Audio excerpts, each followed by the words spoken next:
Merhaba sevgili dostlar. Bugünkü sohbet konumuz Dabbetul Arz.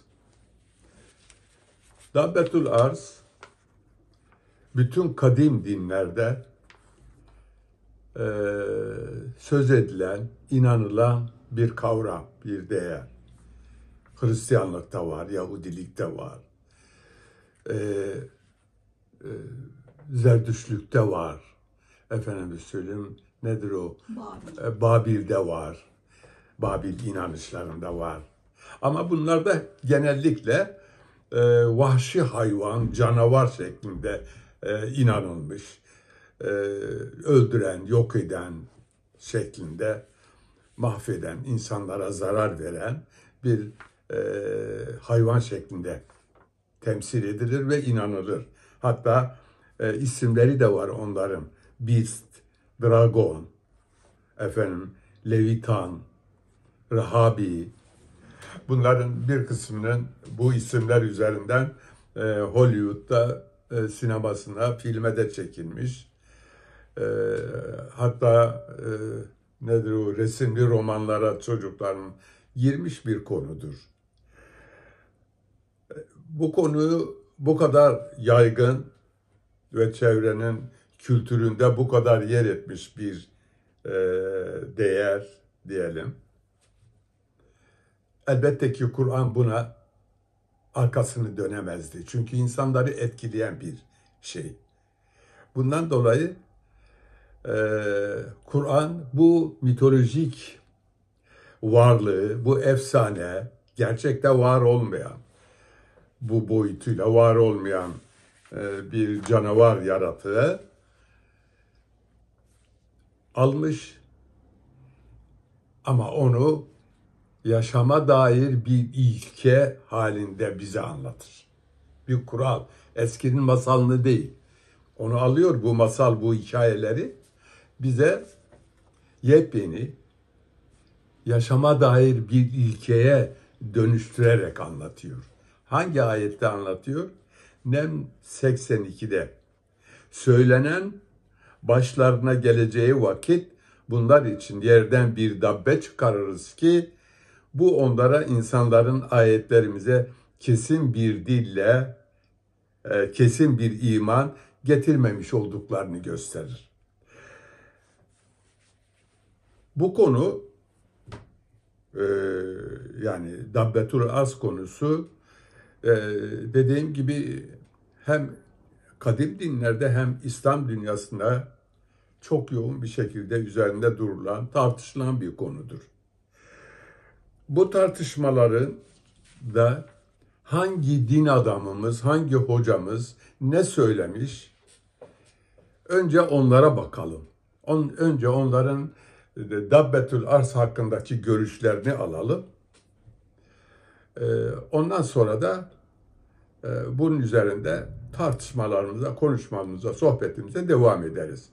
Önce Yaşar Nuri hocamızın bu konuda Dabbetul Arz hakkında ne söylediğine bakalım. Bakalım ne söylemiş. Hocam ünlü bilim adamı Hawkins için ne düşünüyor? Kitabında ona özel bir yer vermiş. Evet, verdim.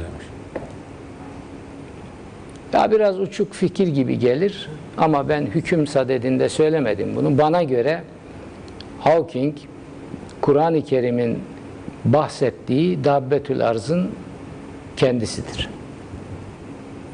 Dabbetül Arz'ın da ne olduğunu kısaca söylerseniz. Kur'an onu tarif etmiş. En ileri insani nitelikleri sergilediği halde fonksiyonel olarak insani davranışları hakkıyla yerine getiremeyen. Bakın tarih. Evet. İzledik. Gördünüz arkadaşlar. Hocamız ne diyor? Diyor ki Dabbetul Arz fizik bilgini, nedir o? İngiliz fizik alimi Stephen Hawking Dabbetul Arz'mış. Niye de Dabbetul Arz? Gerekçesi şu. Diyor ki en ileri insani nitelikleri sergilediği halde nedir o en ileri insani nitelikler? Halde fonksiyonel olarak insani davranışları hakkıyla yerine getirmeyen tam bir laf salatası ve çelişkili. Evet. Ama insanlığı dünyanın yaşanamaz hale geleceğine ilişkin uyarılarıyla sarsan bir varlık. Sevgili dostlar, çok ciddi bir akıl yürütme hatası, akıl yürütme bozukluğu var burada. Neden biliyor musunuz? Şimdi Stephen Hawking eğer Dabbetul Arz'sa ondan önceki bir tane Dabbetul Arz olmaması lazım bu duruma göre. Neden? Çünkü Stephen Hawking'den önceki nesillerin Dabbetul Arz'ı ne olacak? Veyahut da öldükten sonra bundan sonra Dabbetul Arz var mı yok mu? Çıkacak mı çıkmayacak mı? Bunlar da tartışma dışı kalıyor. Yani şöyle bir şey de söylenebilir. Müjdeler olsun. Dabbetul Arz keşfedildi, bulundu ama öldü. Artık kimsenin korkuya, paniğe kapılmasına gerek yok. Bunu burada mı bırakacağız? Hayır, burada da bırakamayız. Ne yapmamız lazım? Madem Dabbetul Arz keşfedildi, açığa çıktı, kim olduğu anlaşıldı, insanların telaş etmesine madem ki gerek de yok, o zaman Kur'an'daki bu ayeti, Dabbetul Arz ayetini Diyanet İşleri'ne başvuralım, çıkaralım. Çünkü niye? Fonksiyonunu icra etti. Artık lüzum yok o ayete. Bu tip nokta atışları var. Yani İslam bilginlerinin işte Dabbetul Arz gibi. Madem çıktı Dabbetul Arz, bitti o zaman. Sevgili dostlar, bu daha ileride anlatacağım, göreceksiniz. Kimisi bilgisayar demiş, kimisi bilmem virüs demiş. Arkadaşlar, nokta atışı yapamazsınız. Kur'an mantığı açısından Dabbetul Arz şudur diyemezsiniz.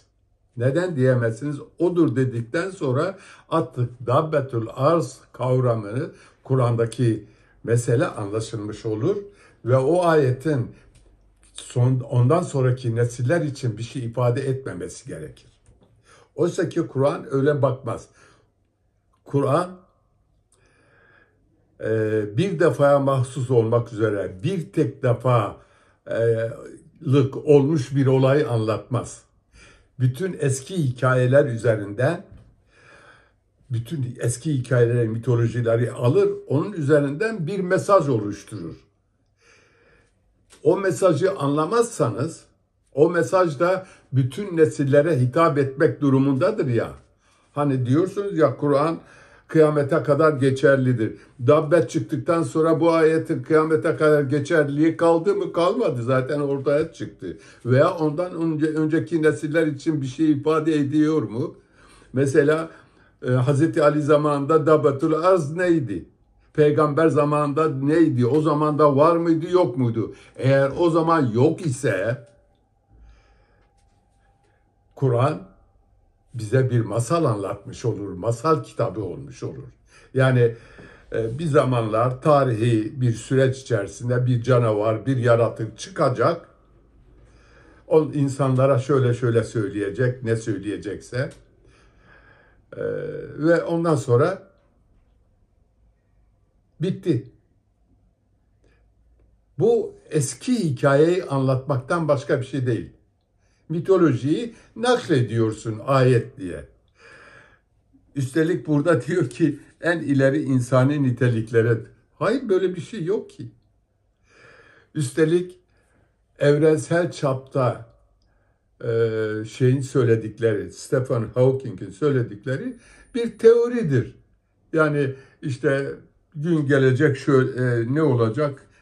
Yeryüzü yaşanmaz hale gelecek. Ona lüzum yok ki, bu zaten çoğu söyleniyor. Hem de ondan çok daha önce de söylenmiş. Bu fevkaladeden bir bilgi de değil ve kesin bir bilgi de değil. Bundan dolayı yani ayet diyor ya, ayetlerimizi söylüyor. Bundan dolayı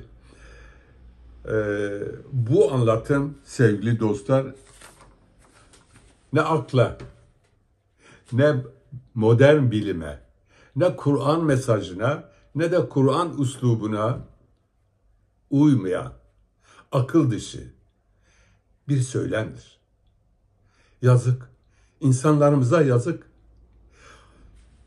Kimisi hayali bir varlık yaratırken kimisi işte Stephen Hawking'tir, yok George'dur, yok Ali'dir, Muhammed'dir falan gibi laflar söylüyorlar. Kur'an'ın ilkesel mesajlarından haberi yok ve bunlar Kur'an okumasını kesin bilmediklerine inanıyorum. Takdir sizlere aittir. Sevgili dostlar, bundan sonra Mehmet Okuyan hocamızın da bir videosu var. Onu da bu iki videoyu örnek diye paylaşıyorum. Ondan sonra başka bu hususta kelam etmiş, görüş belirtmiş diğer hocalarımızı da neler söylediğini paylaşacağım. Ama şimdi Mehmet Okuyan hocamızı da bir videodan izleyelim. Bakalım ne diyor. Ondan sonra tekrar konuşalım. Alamet diyor. Orada alamet filan yazmıyor. Ayet yazıyor. Kendisi belirti olmuş yani. Ayet demek O son delil saat. demek değil mi? O delil işte yani. Zaten yerden çıkan dabbe. Ahracna lehum dabbeten minel ardı. Ve izâ vaka'al kavlu aleyhim. Onlar üzerinde o azap sözü gerçekleştiğinde azap sözü gerçekleşmenin yeri ahiret. Ahiret yani ortam meydana gelmiş. Ahrecna lehum dabbeten minel ardı. Arzdan bir dabbe çıkartırız. Tükellimuhum, onlara konuşur, der ki ennen nase kanu bi ayatina la yuqinun. Bu insanlar Allah bizim ayetlerimize güvenmiyorlardı, inanmıyorlardı. Bu mahşerde olacak bir iş. Kıyametten önce olacak bir iş değil. Evet. İzlediniz. Mehmet Okuyan hocamızı da izlediniz sevgili dostlar. Bakalım ne diyor Mehmet Okuyan hocamız. O da diyor ki efendim bir şeydir. Bu kıyametten önce haşir neşir olduğu zaman ortaya çıkacak. Evet, ne diyor? Evet, Mehmet Okuyan hoca. Kıyametten sonra mahşer meydanında ortaya çıkacağını söylüyor. O aşamada ortaya bunun bir gerekçesi nedir? Yani şu ayete, şu mesaja dayandırarak söylüyorum desin. Biliyorum neye göre diyor. O söz başlarına geleceği zamanı kıyamet olarak değerlendiriyor. Buradan başka bir çıkarım da yaparlar bu hocalar. O saat diye bir kavram var. Mesela o saat geldiğinde ay geldi, ay yarıldı. Burada da o söz başlarına geldiği zaman onu da kıyamet gibi. Sevgili dostlar, Kur'an'da kıyamet sözcüğü vardır ve kıyamet sözcüğünü Kur'an kullanır. Bunu niye böyle yorumluyorsunuz? Anlamsız bir şekilde. Üstelik kıyamet oldu. Haşr meydanında yani güya herkes insanlar ortaya kalkmış haşır neşir oluyorlar. Evet. Dabbe çıkacak. Onu da nasıl çıkacak pek izah edemiyor da. Bu dabbe ne yapacak? İşte ayetlerimizi söyleyecek. Hangi ayetleri? Kur'an ayetlerinden bir pasaj mı okuyacak? 1. 2. Eğer pasaj okuyacaksa zaten Kur'an'da ayette belirtilmiş, yani sizler çok zorlama, peygambere karşı doğru bir ifade var. Zorlama, ne kadar zorlarsan zorlar onlar inanmazlar diyor. Zaten ayette bu var zaten. Kıyamet günü bunu duyurmanın alemi var mı? Artı kıyamet günü bu sözün ne anlamı var? Neden öyle diyorum? Çünkü artık işin sonuna gelmişsin. Bunu insanların inanıp inanmadıklarını onlara söylemenin ne anlamı var, ne faydası var? Ders alıp da kendilerini düzeltme şansları mı var? Yok. Bitmiş, filmin sonuna gelmişsin arkadaş. Böyle bir şey yok. Onun için yine akıl dışı bir yorum. Hatta yaşama dair bile değil. Bu arada bir şey daha söyleyeyim.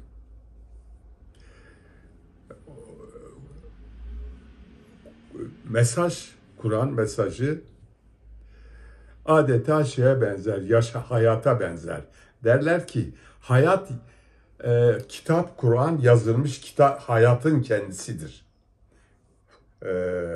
Mushaf olarak bildiğimiz Kur'an, hayatın kelama, söze, yazıya dönüşmüş halidir. Hayat ise yazılmamış Kur'an'dır. O zaman Kur'an hayata dair olanı anlatır. İnanın ölüm sonrasını anlatmaz. Bir ölüm sonrası meselesi vardır. Onu anlamak lazım. Yani algısal mıdır? Gafletinde bir ölüm olduğu, körlüğün de bir ölüm olduğunu düşünürsek. Onun için hayata dair. Ama bizim sağ olsunlar İslam alimlerimiz yaşamı ıskalayıp her şeyi, bütün fiilleri inanmadıkları halde ölüm sonrasına endeksleyerek Kur'an'ı açıklarlar ve bize de ölüm sonrasına göre yaşayalım diye telkinatta bulunurlar. Kendileri de uymadığı halde inanmadıkları şeyi söylüyorlar.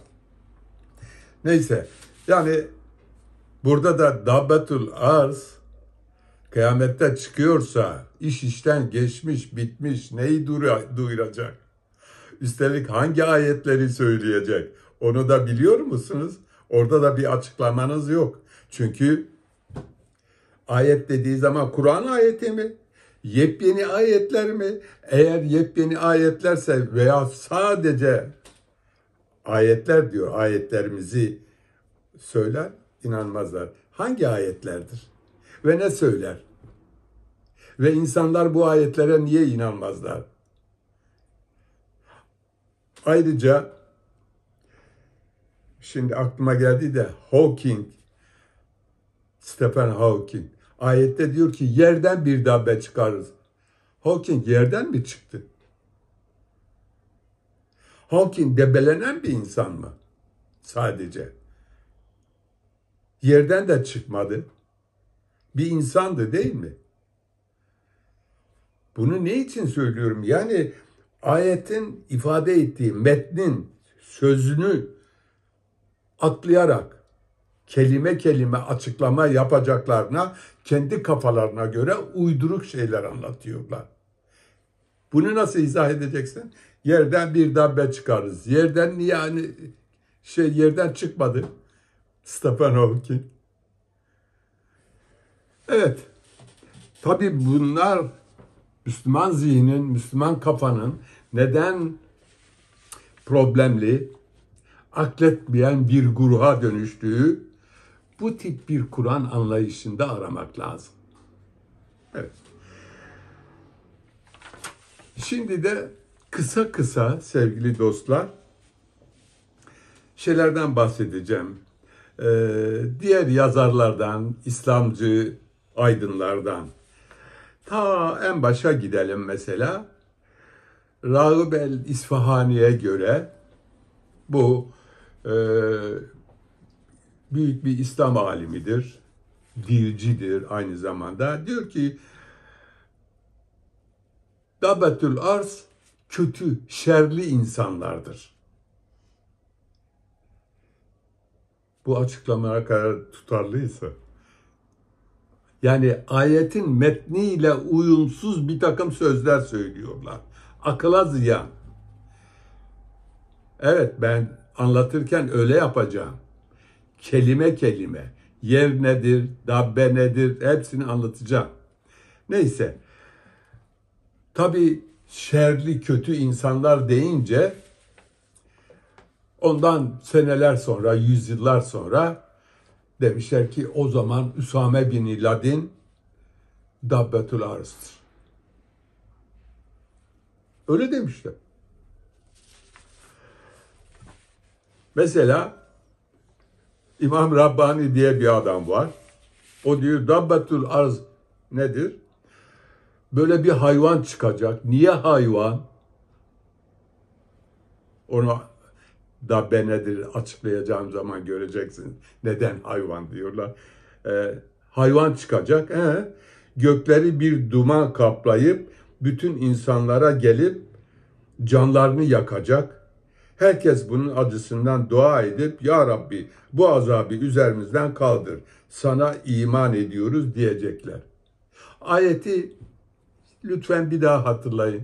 Yakın uzak bu ifadeyle ayetle bunun arasında yakın uzak bir benzerlik var mı? Yok.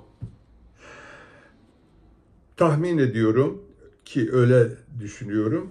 Bu bir hadisten yola çıkaraktan bu yorumları yapmış. Hadisler konusu da girmek istemiyorum. Bu hadis bu ayetle taban tabana zıt eğer hadisse bu. Veya İmam Rabbani'nin görüşü ise zaten işler acısı ayetle yakın uzak bir alakası yok. Yani böylesine kafalarına göre istedikleri gibi Kur'an'a anlamlar verip toplumu deformasyona, zihinsel deformasyona, dejenerasyona sürüklediler. Hani bu arada bir şey hatırlatayım. Kur'an'da bir ayet var diyor. Ona temiz olanlar yaklaşır. Ne demek temiz olanlar? Abdest alması lazım. Boy abdesti alma. Hayır o değil. Zihinsel ve algısal temizlik arınmışlıktan geçmeyen Kur'an'ı anlayamaz ve anlamlandıramaz. Ve onun için bunlar temiz değil. Hangi anlamda temiz değil? Algı dünyaları açısından, muhakeme güçleri açısından, akıl yürütme açısından temiz değiller. Onun için de mesajları bozuktur. Çok büyük Hamdi Yazır. Bakın ne diyor. Tren. Dabbetul Arz trendir, otobüstür, uçaktır, araba da olabilir. Bu adam bir usta. Tefsir kitabı var. Bunu neye göre söylüyorsun arkadaş? Nasıl araba olur? Bunlar icat edilmeden Dabbetul Arz yok muydu o zaman? O zamanki de kanı arabası mıydı, deve miydi diyeceksiniz. Herhalde böyle diyecekler yani. Said Nursi ne diyor? Orada Hazreti Ali'ye göre diyor ki sakallı olan bir adamdır. Niye sakallı olan bir adam? Sakallı bir adam olunca bir defa kesin erkek olduğu anlaşılıyor. Peki sakallı erkeklerin hepsi sakallıdır. Köseler hariç hepsi sakallıdır. Kim diyeceğiz yani?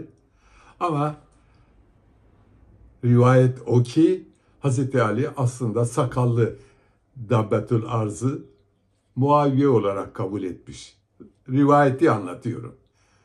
Şimdi düşünebiliyor musunuz? Hazreti Ali'nin kişisel meselesi olan Muaviye ile olan ilişkisini Dabbetul Arz diye onu gösteriyor. Yani çok sorunlu bir yaklaşım. Senin kişisel bir sorunun üstelik ayette Dabbetul Arz için öyle canavar manavar bir şey söylemiyor ki. Yerden çıkarırız diyor ve ayetlerimizi okur. Yani aslında olumlu bir şekilde gösteriyor. Niye bu kadar olumsuz yakıştırmalar yapıyorsunuz? Said Nursi ne demiş? Said Nursi demiş ki tek bir şahıs değil. O tek bir şahıs değil ya. Dehşetli bir taife-i hayvaniye olacaktır. Ancak keyfiyeti bilinmez. Bu böyle tumturaklı laflar edince bir şey mi söylediğini zannediyorsun bu adam? Taife hayvani, bir grup hayvan olacak diyor. Ama keyfiyetini de bilmiyorsun. Sen keyfiyetini bilmediğin bir mesele hakkında nasıl akıl yürütürsün? Nasıl akıl yürütürsün? Niye hayvan diyorsun? Hayvanlar diyorsun veya. Ayette hayvan diye bir şey yoktur. Dabbeyi hayvan kabul ediyorlar biliyorum. Ama hayvan diye bir şey yoktur. İnsan diye bir şey yoktur. Böyle benzetemezsiniz yani. Sonra bakın benzetmelere. Taban tabana birbiriyle zıt benzetmeler.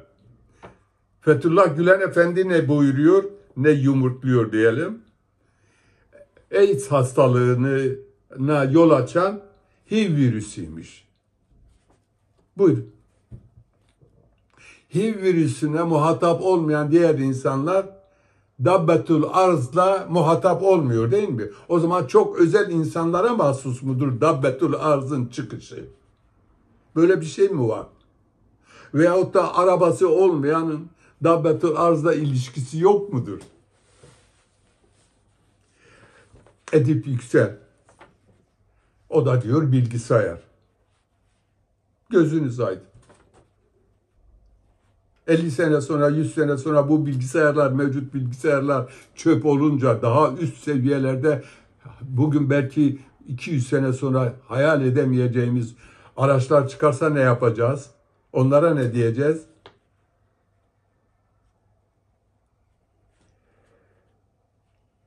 Evet. Başka bir de Hakkı Yılmaz hocamız var. O zaten aşmış. Ne diyor? Mahşerde ortaya çıkarılacak olan yeryüzü maddelerinden malul bir çeşit yayın aracıdır ki kendisine yüklenmiş olanı insanların Allah'ın ayetlerine gerektiği gibi inanmadıklarını yayınlayacaktır, anons edecektir. Şimdi benim takıldığım noktalardan birisi diyor ki yeryüzü maddelerinden mamul. Niye acaba yeryüzü maddelerinden? Kim imal etmiş peki bunu? Kim imal ediyor? İmal edilmiş de depoda mı bekliyor? Yoksa o anda kim imal edecek? Allah'ın melekleri mi imal edecek diyorsunuz? Komik. Onu anonsunu kim başlatacak onu da merak ediyorum. Düğmeye kim basacak? Başka türlü düşünemiyorsun değil mi? Allah'ın seslenmesinin başka türlü olabileceğini hayal bile edemiyorsun. Bir makinayla anons ettiriyorsun. Hayalin çürük, hayalin. Çünkü Allah hakkında bilginiz yoktur hiçbirinizin. Olsa bilgisayar, olsa bir makina böyle anons edecek. Allah başka türlü duyuramıyor mu? Duyuramıyor çünkü sizin kafanıza göre. Sonra ne duyuracak, neyi anons edecek? Ayetlerimize inanmadığını. Yahu bitmiş, bu da kıyamette diyor ya, bitmiş. Böyle bir faraza, böyle abuk sabuk şekilde de olsa anons etse ne kıymet harbiyesi var ki? Bitmiş, yolun sonuna gelmişiz. Pişmanlık, son pişmanlık para etmez biliyorsunuz. Sonra orası da tuhafıma geliyor. Yeryüzü maddelerinden, yani demir, çinko, bilmem ne, teknik. Kim yapıyor bunu? Yeryüzünde mi inşa ediliyor? Allah başka türlü sesini duyuramıyor mu? Evet. Bu soruları sorsalardı kendilerine bu kadar abuk sabuk şeyler söylemezlerdi. Bu kadar akla ziyan şeyler konuşamazlardı. Bunlar Kur'an'ı bilmiyor sevgili dostlar. İster inanın ister inanmayın. Bu yorumlardan bu okuduklarım ve örneklediğim insanların hiçbirisi Kur'an'ın mantığını bilmiyorlar.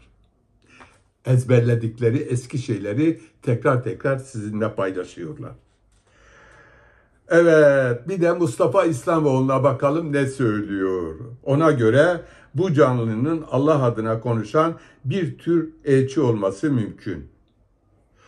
Valla bence sevgili dostlar, sen sallamışsın. Bir şey söyleyemiyorsun çünkü. Anladın? Bir tür elçi olması. Ne demek bir tür elçi? Yerden niye elçi çıkarıyor? Sebep ne? Diyorsunuz ya yerden çıkıyor. Niye yerden çıkıyor? Elçi ise hayvan diyenler var. Onlara ne diyelim? Allah insana insanla hitap eder. Hayvanla hitap etmiyor. Bir tür elçi. Anlayamamışsın. Bir şey yapamıyorsun. Yorum bile yapamıyorsun. Dumursun da onun için. Evet, bir de Görkem İhsan Eli Açığı da paylaşayım da ondan sonra oraya geleyim. Diyor, yeryüzünün canlı bir varlık gibi dile getirilişi. Bu zaten bu anda da her anda da yeryüzü, bütün hayat hal diliyle konuşuyor zaten. Yeniden gelmeyecek o duruma. Bu Dabbetül Arz özel bir durumdur. Yeryüzü zaten konuşuyor. Hangi gece, gündüz, mevsimlerin birbirini takip etmesi, yağmurlar, bunlar bir yeryüzünün dilidir zaten. Bunu konuşuyor. Evet, son olarak da dedim, Görkem Yüzgeç diye bir kardeşimiz var. Ona göre dedi, mahşer günü ümmetine sitem edecek olan dünyadan bir canlı. Hazreti Muhammed. Bir defa sitem falan yok ayette. İnanmıyorsunuz, inanmazlar dediğini sitem diye. Hazreti Muhammed hayattayken bunu bize duyurdu sevgili dostlar. Nasıl? İnsanların ekserisi inanmazlar. Sen ne kadar zorlarsan zorla inanmazlar diye. Tekrar mı ediyor yani? Tekrara lüzum var mı? Biliyor zaten onu. Bir daha son dakikada söylemekle ümmet, üstelik ne diyor? Ümmetine diyor. Yani Dabbetül Arz sadece ve sadece Müslümanlar için geçerlidir demiş oluyorsun ümmetine deyince. Oysa ki Dabbetül Arz bütün insanlar için. Her gün, her an olmakta olan bir olay, bir olgudur.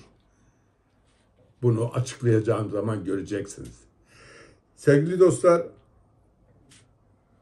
bu örnekler çoğaltılabilir. Bu örnekleri niye verdim? Çünkü bugüne kadar Dabbetül Arz ile ilgili insanlar nasıl bakmışlar, adına İslam alimi denilen insanlar nasıl bakmışlar, nasıl değerlendirmişler onu göstermek istedim. Bundan sonraki videomuzda Dabbetül Arz'ın ne olduğunu kelime kelime açıklayacağım. Ve ondan sonra da siz ikisini karşı karşıya koyun. Önünüze de Kur'an ayetini koyun. Muhakeme yapın. Hangisine inanıyorsanız tercihinizi yapın. Dinlediğiniz için teşekkür ederim. Hoşça kalın.